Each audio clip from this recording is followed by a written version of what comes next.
नमस्कार दोस्तों, ये दोबारा ये लर्न लॉजिस्टिक्स वीडियो के माध्यम आपसे मुलाकात होने में बहुत खुशी हो रही है। ये हमारा वेबसाइट जो है www.harilogisticsacademy.com, इसमें आप ये सारे वीडियो भी देख सकते हैं और उसके अलावा और भी कुछ जानकारी उसमें आपको मिल जाएगा। और आपके कमेंट्स और सजेशंस को जो ऊपर दिया हुआ ईमेल आईडी logisticsharry2020@gmail.com में आप भेज सकते हैं। अभी हम आगे वीडियो देखेंगे।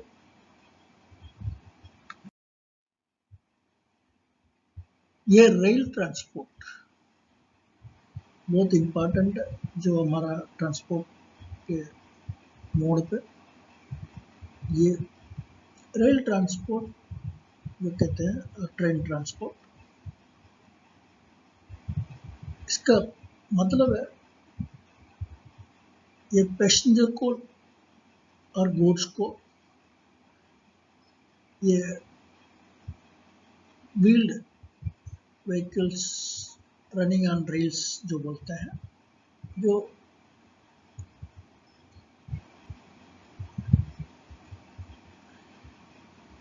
और ट्रैक्स बोलते हैं, जो लोग ये ट्रैक्स में मिलते हैं, इसको कहते हैं रेल और ट्रेन ट्रांसपोर्ट, जो ट्रैक के माध्यम चलता है। ये रोड ट्रांसपोर्ट का कॉन्ट्रास्ट में आप देखेंगे तो ये गाड़ियाँ रेल गाड़ियाँ जो है ये ऑलरेडी प्रिपेयर्ड जो स्पेसिफिक रोड इसमें चलती है, जो मतलब रेल जो ट्रैक्स लगा हुआ सिर्फ उसमें चलती है।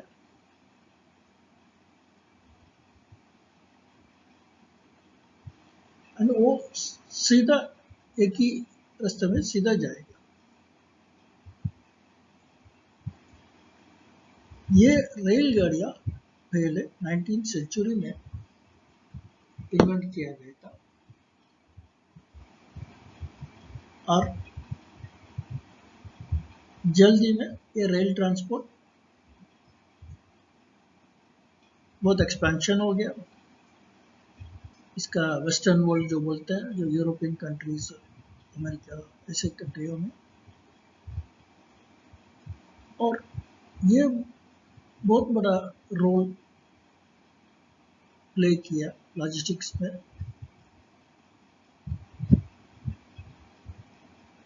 कई 2 सेंचुरी से, मतलब 200 साल से ये बहुत उपयोग हुआ। अभी ये मॉडर्न प्रैक्टिस में अभी जो करंट चलती है, इसमें रेल ये ज़्यादा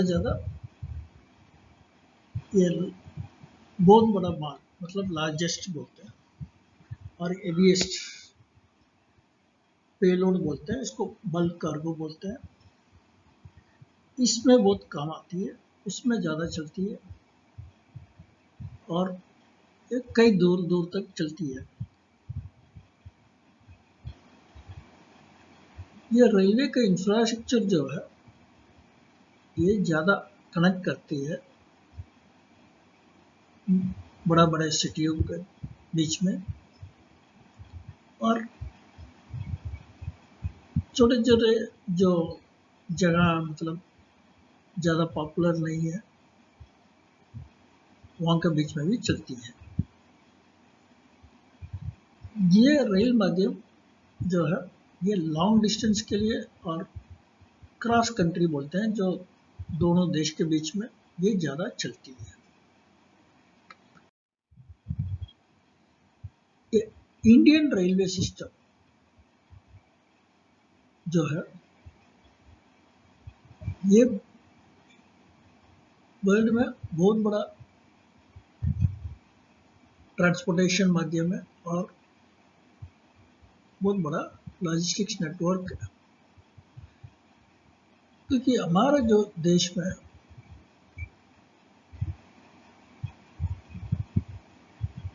अप्रॉक्सीमेटली जो बोलेंगे 19,000 ट्रेन चलती है डेली रोज, इसमें 7,000 ट्रेन माल के लिए है और वो रोज 65,000 किलोमीटर चलती है और 7,144 स्टेशन को कवर करती है।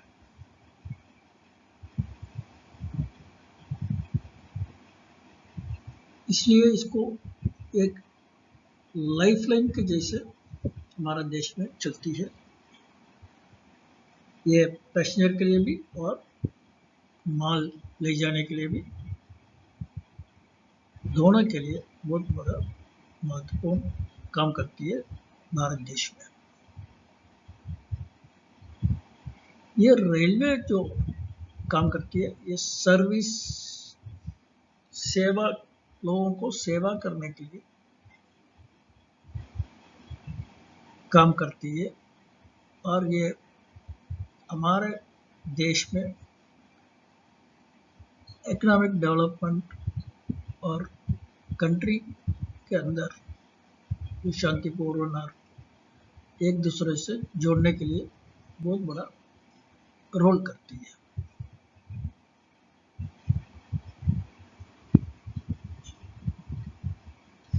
ये रेल माध्यम का जो ट्रांसपोर्ट है, ये एनर्जी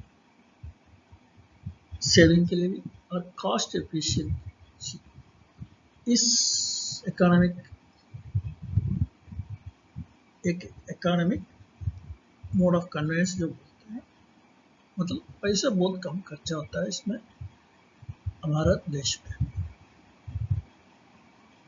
और इसमें ज़्यादा इसमें हमें लाभ मिलता है इसमें लॉन्ग डिस्टेंस ट्रेवल में,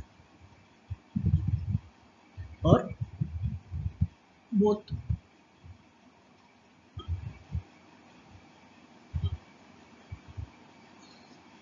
ज़्यादा माल ले जाने के लिए, जो बल्क कमोडिटी बोलते हैं, इसको पूरे देश में कहीं भी ले जाने के लिए ये काम करती है।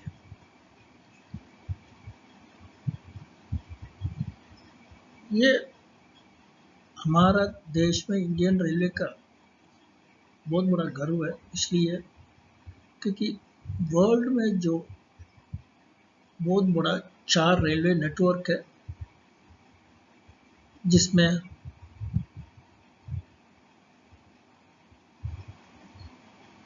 100 करोड़ टन फ्राइट जो साल में ले जाती है। जब पूरे दुनिया में 4 रेलवे नेटवर्क है, उसमें हमारा इंडियन रेलवे नेटवर्क भी एक है, इससे हमें बहुत गर्व होता है। और जैसे पहले बताया था, ये इंडियन रेलवे ने 7,000 ट्रेन से ऊपर रोज चलती है और साल में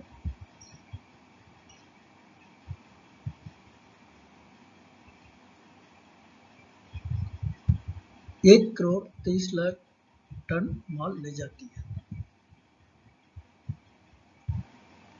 ये हमारा रेलवे जो मालगाड़ी है, ये 1.5 किलोमीटर का लंबाई होती है। इसका विड्थ जो है 3,660 mm होती है और हाइट जो है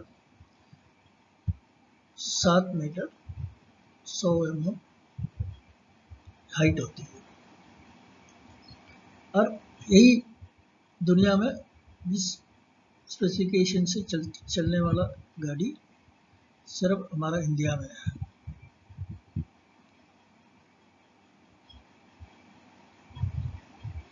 और हमारा जो इंडियन रेलवे का माल ले जाने वाला जो वैगन्स बोलते हैं, वो हमारे लिए अभी अप्रॉक्सीमेटली जो है 2,77,987 वैगन हमारे पास उपलब्ध है। और हमारा जो ट्रेन से जो एवरेज स्पीड आप देखेंगे तो 26 किलोमीटर पर आवर चलता था। और अभी जो बना रहे हैं ये डेडिकेटेड फ्रेट कॉरिडोर जैसे, वो एक्सक्लूसिव उसमें माल का गाड़ी चलेगा। ये अभी चालू हुआ है, अभी 1-2 सेक्टर में भी चालू हुआ है। इसमें 100 से ज़्यादा किलोमीटर स्पीड में जा सकता है।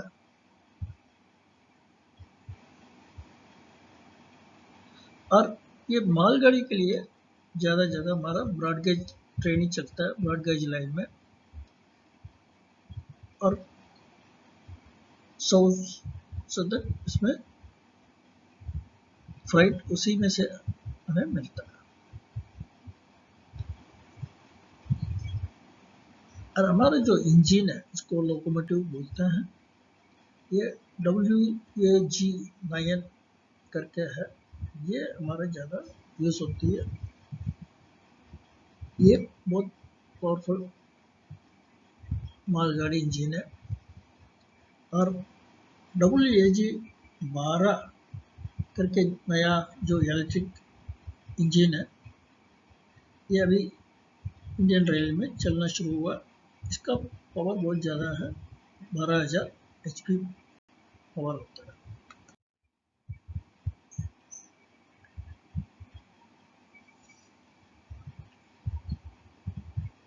ये मालगाड़ी ट्रांसपोर्ट सर्विस का जो इंडियन रेलवे करते हैं, ये इंडियन रेलवे का जिम्मेदारी है एक माल दुनिया देश में एक कॉर्नर से दूसरे कॉर्नर पहुंचाना। और हमारा दूसरे देश के साथ भी जो इंटरनेशनल माल सर्विसेज बोलते हैं, ये भी हमारा लिंक है। जो नेपाल के साथ रक्सौल करके बिहार में जो हमारा बॉर्डर है वहाँ तक, और दूसरा बॉर्डर है बीरगंज करके है, तो वहाँ तक हमारा रेल के माध्यम से नेपाल तक जाने के लिए है। और नया जो डेडिकेटेड फ्रेट कॉरिडोर का बात किया, ये भी 2020 एंड तक कंप्लीट होने वाला था। अभी थोड़ा 1-2 जो ऑलरेडी चालू है और कुछ अभी कंस्ट्रक्शन में चल रहा है। और हमारा केरला में एक रेल ब्रिज है वेम्बनाड करके, ये है हमारा इसमें लंबा ब्रिज। ये चलती है 4 किलोमीटर और 620 मीटर लंबा है इसका। और ये सिर्फ मालगाड़ी के लिए डेडिकेटेड है। और ये जो गोल्डन क्वाड्रिलेटरल फ्रेट कॉरिडोर्स बोलते हैं, ये 55% ये रेल मालगाड़ी का ट्रैफिक के रूप में रहता है। इंडियन रेलवे ने double stack standard shape container करके, जो एक दूसरे के ऊपर कंटेनर रख के, 2 कंटेनर एक ऊपर दूसरा ऐसे रख के ले जा सकते हैं। ये 400 कंटेनर कैपेसिटी भी बढ़ा हुआ है, ये वर्ल्ड में पहले है। ये हमारा जो फ्रेट गाड़ी के लिए 800 इलेक्ट्रिक इंजन मौजूद भी है, और उसका कैपेसिटी होता है 12,000 HP। ये बिगेस्ट है हमारा दुनिया में। ये इंडियन का जो ये 800 रेल इंजन है, ये ज़्यादा है दुनिया में, जो मालगाड़ी के लिए इस्तेमाल करते हैं। और रेल वे है, ये हमारा जो क्लब ऑफ रेलवेज बोलते हैं, जो दुनिया में सिर्फ 4 कंट्री जो मैंने पहले बताया था, जो 100 करोड़ टन माल ले जाने का जो है वो पार कर चुका है। इसमें चाइना, रशिया और यूएसए के अलावा सिर्फ भारत देश में है।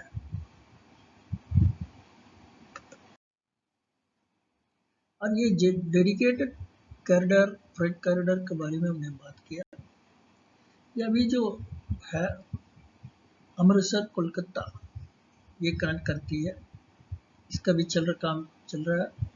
ये पंजाब, हरियाणा, उत्तर प्रदेश, उत्तराखंड, बिहार, झारखंड और वेस्ट बंगाल के रूट पे चलती है। ये गवर्नमेंट ऑफ इंडिया ने और वर्ल्ड बैंक से फंड करा के ये काम चालू हुआ। और एक मुंबई से बेंगलुरु तक, ये महाराष्ट्र और कर्नाटका के बीच में है। ये ब्रिटेन का यूके गवर्नमेंट जो गवर्नमेंट है वो फाइनेंस करती है। और एक चेन्नई और बेंगलुरु के बीच में जो कर्नाटका, तमिलनाडु, आंध्र के माध्यम चलती है। और दूसरा दिल्ली मुंबई में बीच में, ये यूपी, दिल्ली, हरियाणा, राजस्थान, गुजरात और महाराष्ट्र, ये स्टेट के बीच में थ्रू माध्यम चलता है। इसका फाइनेंस कराया जापान इंटरनेशनल कोऑपरेशन एजेंसी ने। ये दोनों प्रोजेक्ट का चेन्नई, बेंगलोर और दिल्ली मुंबई फंड करती है। एयर ट्रांसपोर्टेशन मतलब एरोप्लेन के माध्यम जो ट्रांसपोर्ट करते हैं, ये भी जो नया भी 20-25 साल से चालू हुआ। और ये ज़्यादा डोमेस्टिक और इंटरनेशनल दोनों व्यवहार में यूज़ करते हैं। ये भी इम्प्रूवमेंट जो है इसमें कंटिन्यूस चलता है टेक्नोलॉजी के माध्यम और रूट, नए रूट में। और इसका एयर ट्रांसपोर्टेशन अभी जो फास्ट चलने लगा, मतलब बहुत फास्ट ग्रो हो रहा है। और ये शिपिंग के माध्यम देखने से ये बहुत एफिशिएंट है।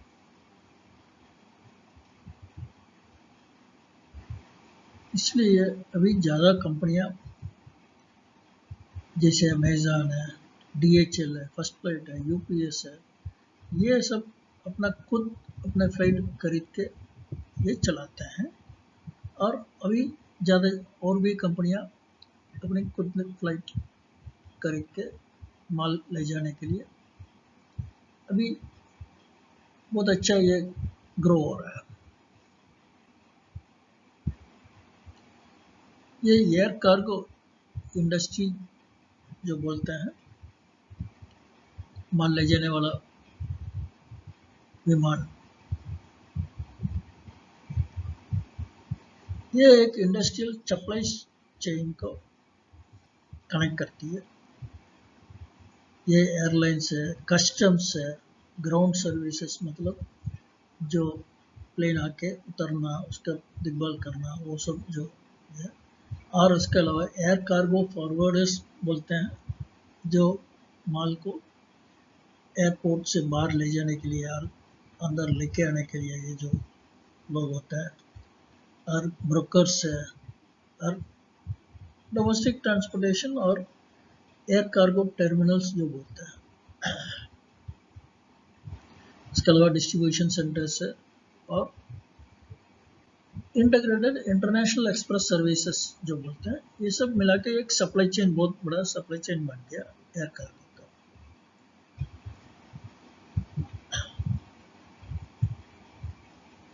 इसका डिमांड जो है भाई एयर भेजने का, माल भेजने के लिए, इसमें क्या है, ये कास्ट की वजह से थोड़ा लिमिट हो जाता है, कम हो जाता है, मतलब कास्ट इसमें ज़्यादा है। इसके वजह से थोड़ा जो इम्पोर्टेंट, मतलब बहुत ज़रूरी है, वही बेचते हैं लोग। और रोड ट्रांसपोर्ट से हम कंपेयर करेंगे तो इसका कॉस्ट 4 और 5 गुना ज़्यादा हो सकता है। और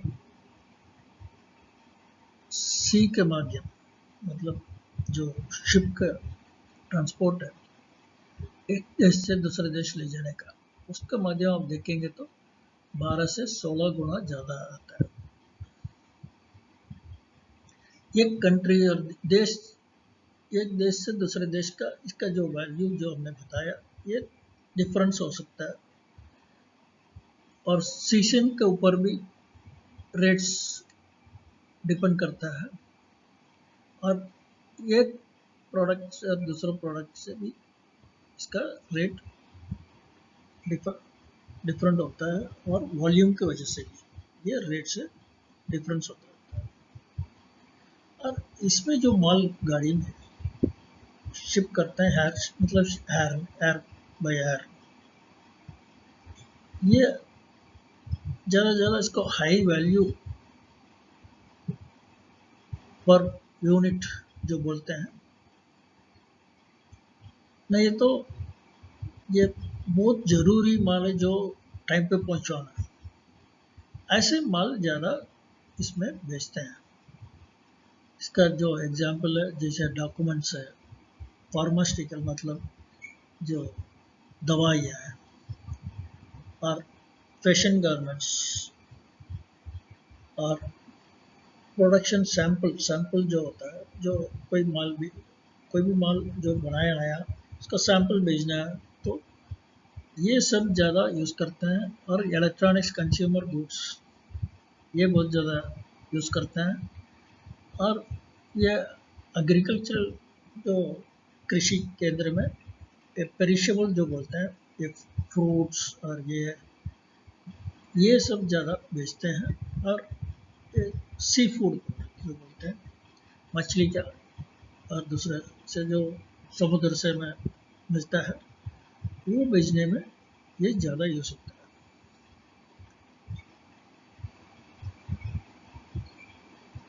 इसमें क्या है, बहुत इम्पोर्टेंट चीज़ें हैं, जैसे जस्ट इन टाइम में प्रोडक्शन के लिए पहुंचाना है, सही समय के अंदर ये पहुंचाना है। और कोई इमरजेंसी शिपमेंट करना है, स्पेयर पार्ट्स, जो कोई मशीनरी रिपेयर हो गया उसके लिए स्पेयर पार्ट्स भिजवाना है, ऐसे माल ज़्यादा इसमें यूज़ करते हैं। ये जैसे भी आगे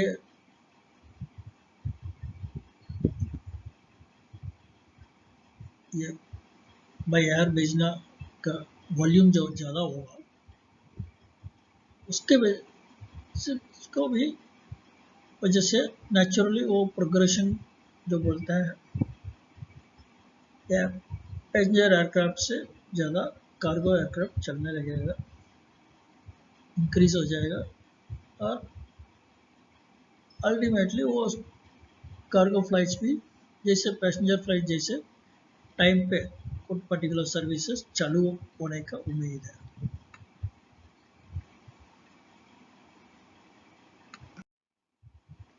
भी ये एयर कार्गो में आप देखेंगे तो दो तरीके से कार्गो होती है, एक जनरल कार्गो और एक स्पेशल कार्गो। एक जनरल कार्गो का मतलब ये हाई वैल्यू गुड्स, जो ज़्यादा कीमत वाला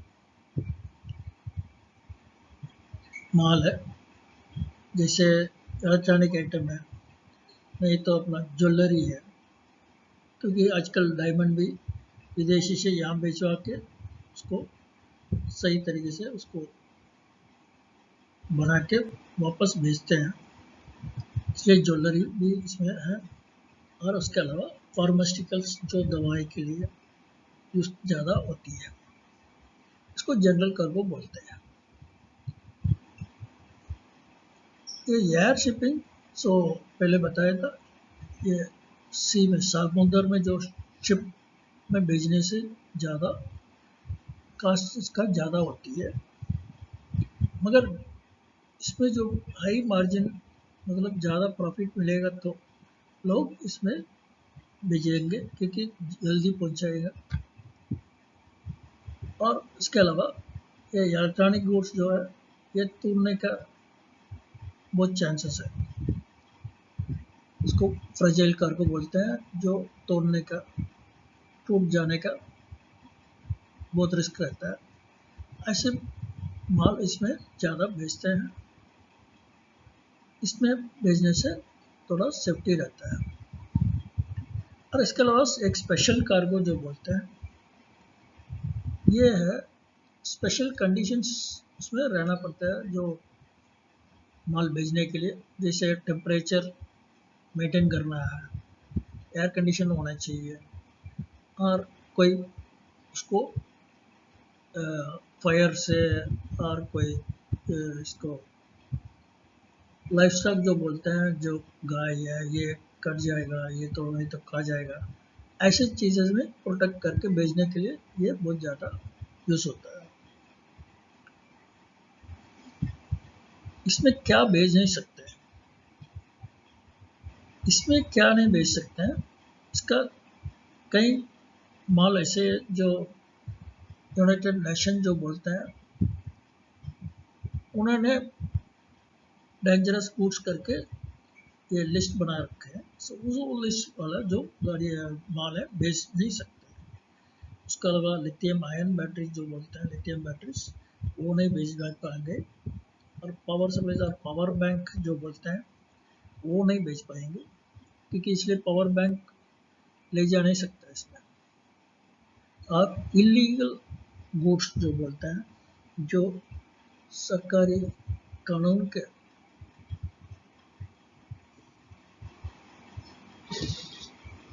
हिसाब से जो नहीं करना है वो माल नहीं ले जा सकते हैं। उसके अलावा जो फायर आर्म्स बोलते हैं, जो हथियार, वो नहीं ले जा सकते हैं।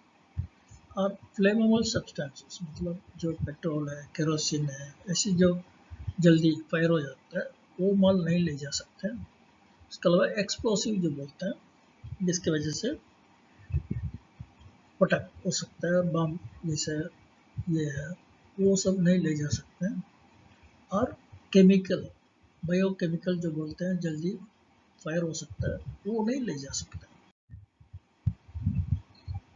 अब इसको कैसे वो यार शिप करते हैं, ये जो एयर फ्राइट में जो करना है उसको एक कंसोलिडेटेड जो बोलते हैं, तो इकट्ठा कर लेते हैं, इकट्ठा करके उसको कोई बॉक्स में डाल के बेचते हैं। और एक एक कंपनी का जो इकट्ठा नहीं कर सकते तो दूसरा कंपनियों और दूसरा जो बिजनेस जाते हैं उनके साथ मिला के उसको इकट्ठा कर लेते हैं, जो तभी इसको कास्ट कम हो सकता है।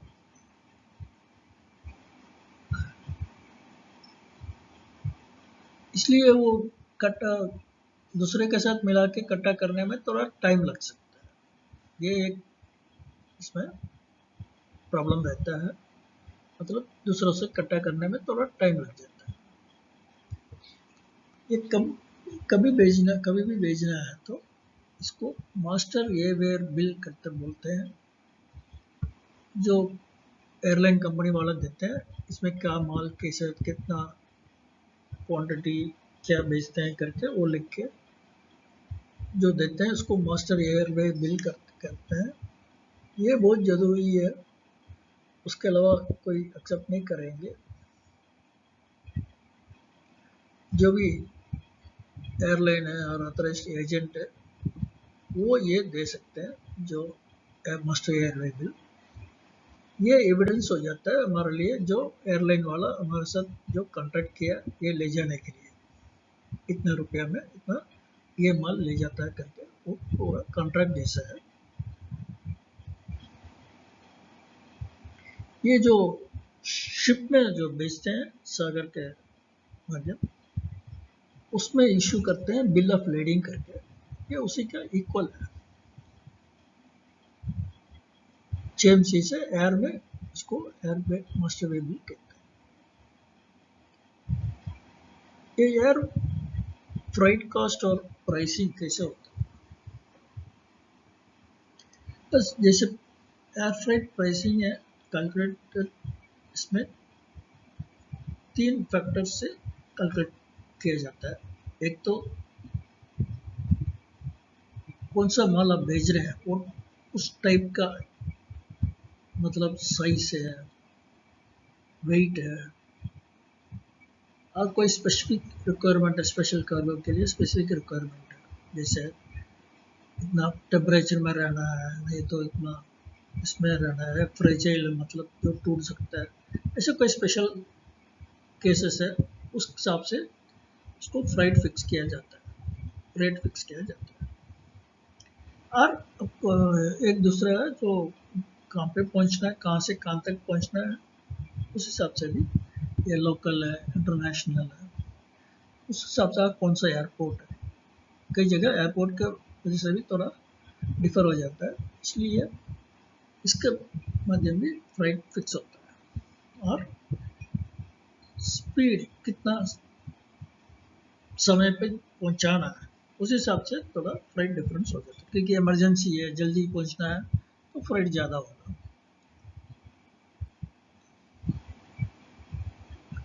इसके अलावा जो एयर फ्लाइट में जो हम भेजेंगे उसका थोड़ा और एडिशनल कॉस्ट भी होता है, क्योंकि इंश्योरेंस ले जाने का और सरचार्जेस और कस्टम ड्यूटी या टैक्सेस जो है गवर्नमेंट का, उसके वजह से वो भी थोड़ा कॉस्ट में लेने का है।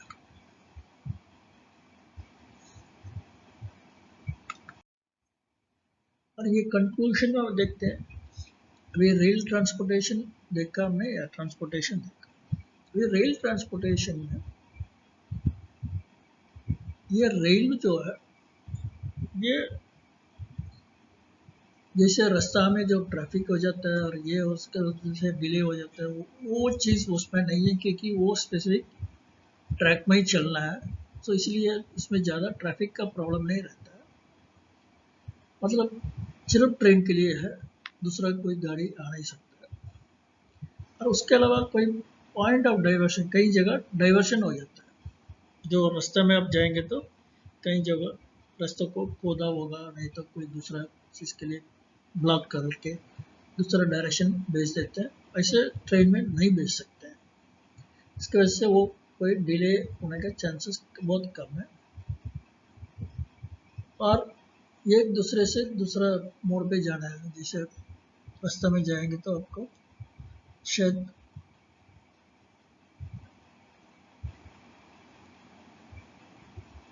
एक दूसरे एक इसमें जाकर फिर दूसरा इसमें जाना है, ऐसे कोई इसमें ज़रूरत नहीं पड़ता है। इसमें ट्रेन में कंटिन्यूस जो बोलते हैं कंटिन्यूस ट्रैवल वो रह जाता है।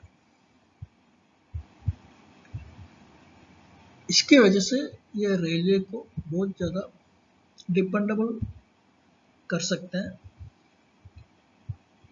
ये लॉन्ग डिस्टेंस के लिए बहुत बड़ा यूज़ कर सकते हैं, और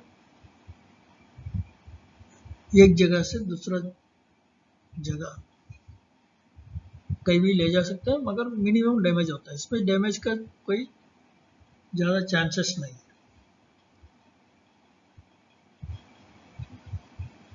क्योंकि एक्सीडेंट नहीं होती है ज़्यादा। एक्सीडेंट की वजह से जो रोड पे जो भेजेंगे कोई डैमेज हो जाती है, नहीं तो लोग कोई चोरी कर लेते हैं, ऐसे कुछ होता है, मगर ट्रेन में इतना ज़्यादा नहीं होता है। ये ट्रेन के माध्यम जो ज़्यादा कैरी करते हैं ये बल्क कार्गो आइटम जो बोलते हैं, जैसे कोल है, आयरन आयरन ओर जो बोलते हैं, सीमेंट, ऑयल है, और ऑटोमोबाइल है, कंटेनर्स है, और चावल है, गेहूँ है, ये आइटम्स ज़्यादा कैरी करते हैं क्योंकि इसमें माल ज़्यादा ले जा सकते हैं, बहुत दूर तक ले जा सकते हैं।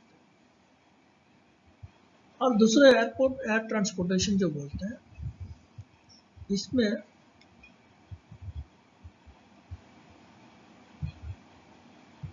ये ट्रैवल जो है एयर का माध्यम, ये अच्छा ज़्यादा एडवांस्ड और डिपेंडेबल भी है। और आजकल ज़्यादा कंपनियां इसको ट्रस्ट करते हैं, एरोप्लेन को। ये हाई वैल्यू माल, मतलब ज़्यादा वैल्यू गुड्स और माल जो बोलते हैं, वो भेजने के लिए बहुत ज़्यादा यूज़ होता है। ये भी पॉपुलरिटी बढ़ रहा है इसका, यार भेजने के बाद।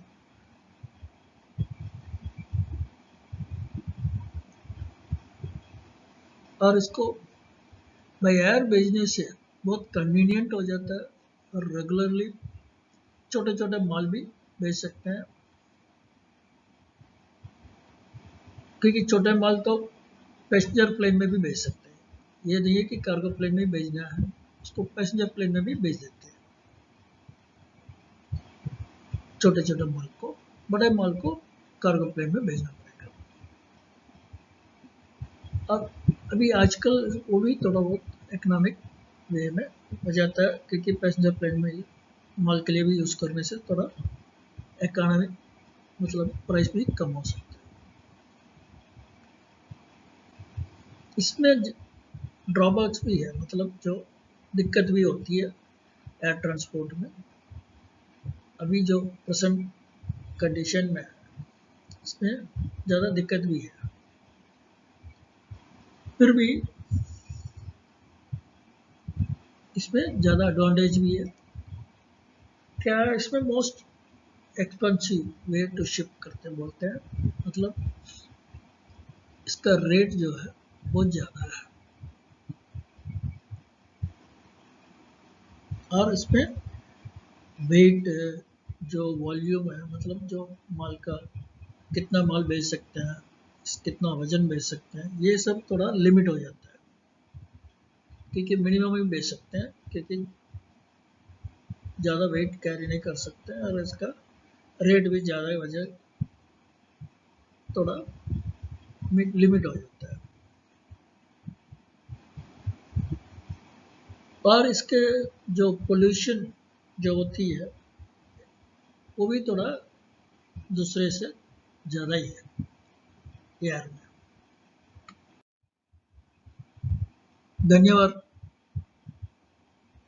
जो पहले बताया था, आपका कमेंट्स जो ऊपर दिया हुआ ईमेल आईडी logisticsaari2020@gmail.com में आप भेज सकते हैं, और हम दोबारा जल्दी मिलेंगे, और आप लोगों से इंटरेक्ट, मुलाकात दोबारा करने में मेरे को बहुत खुशी होगा।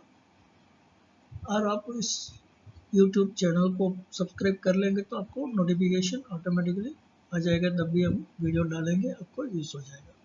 धन्यवाद।